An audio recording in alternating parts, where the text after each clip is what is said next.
Bonjour à toutes et à tous dans ce nouveau podcast du magazine Pharaon Magazine. Nous sommes presque en septembre, donc la fin de l'été, et il est temps de faire un petit point sur l'actualité en Égypte.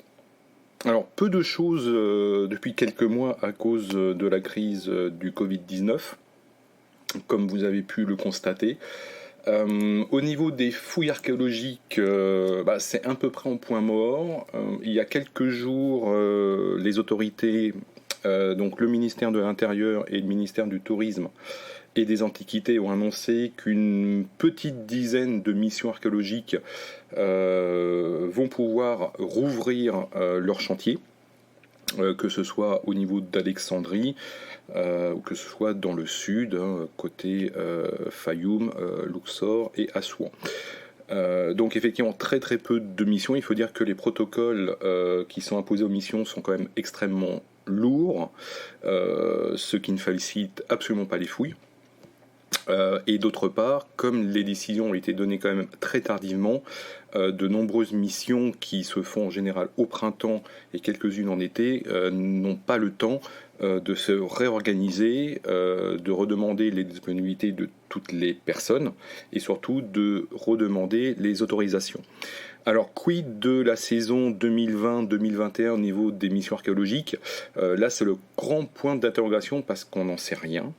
Il n'y a aucune information officielle qui n'a été vraiment donnée sur ce sujet-là. Tout ce que l'on peut dire, c'est que le gros des missions se déroule entre septembre, mars-avril. Donc pour l'instant, on n'a pas d'informations. Les missions qui se déroulent durant cette période communiquent très peu. Ce que l'on peut dire, c'est que les missions qui ont été annulées depuis mars resteront annulées sans aucun doute et qu'il faudra attendre sans doute le printemps 2021 pour les revoir sur le terrain.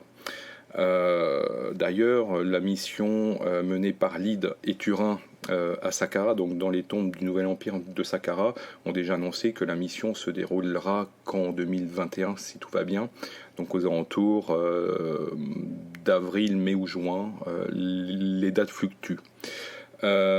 Concernant le centre franco-égyptien des temples de Karnak, la saison devrait rouvrir aussi en septembre, alors pas forcément avec tout le personnel et l'ensemble des missions, mais cette mission ne s'est jamais vraiment arrêtée, même si en été effectivement de l'activité de terrain est très limitée. En tout cas, il y a toujours une activité minimale, même en été.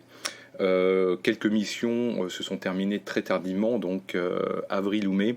Donc on peut s'attendre effectivement à une reprise même limitée des activités au niveau terrain parce qu'il y a beaucoup de chantiers en cours.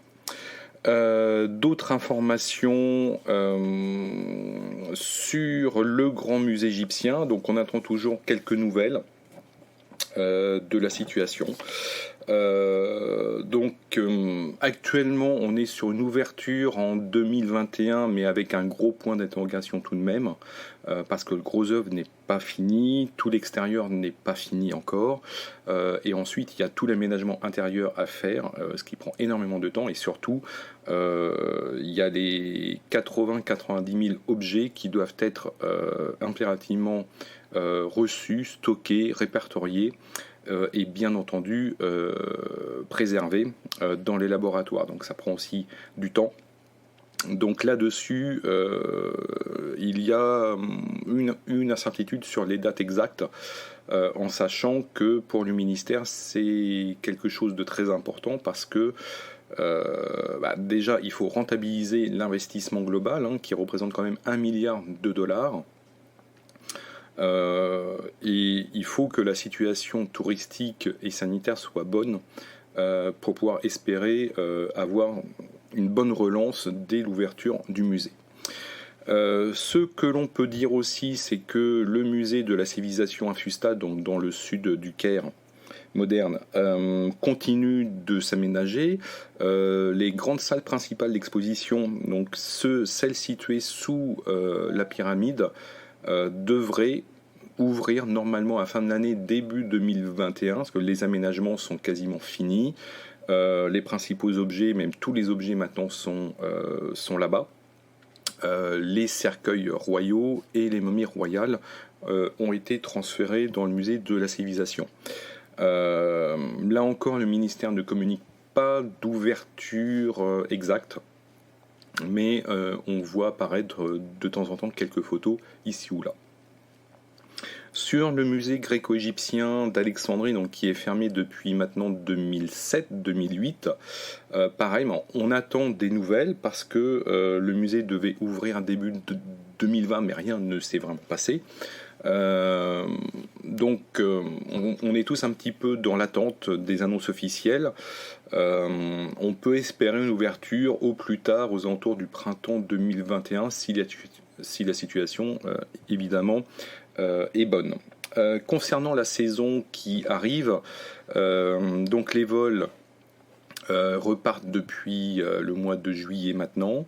Les sites archéologiques, il y a une toute petite partie des sites archéologiques qui ont été rouverts en début juillet, et on s'attend à une ouverture totale de tous les sites tout début septembre, si tout va bien, avec des protocoles sanitaires évidemment à respecter, et surtout dans les tombes, dans les musées, donc dans tous les endroits un petit peu clos.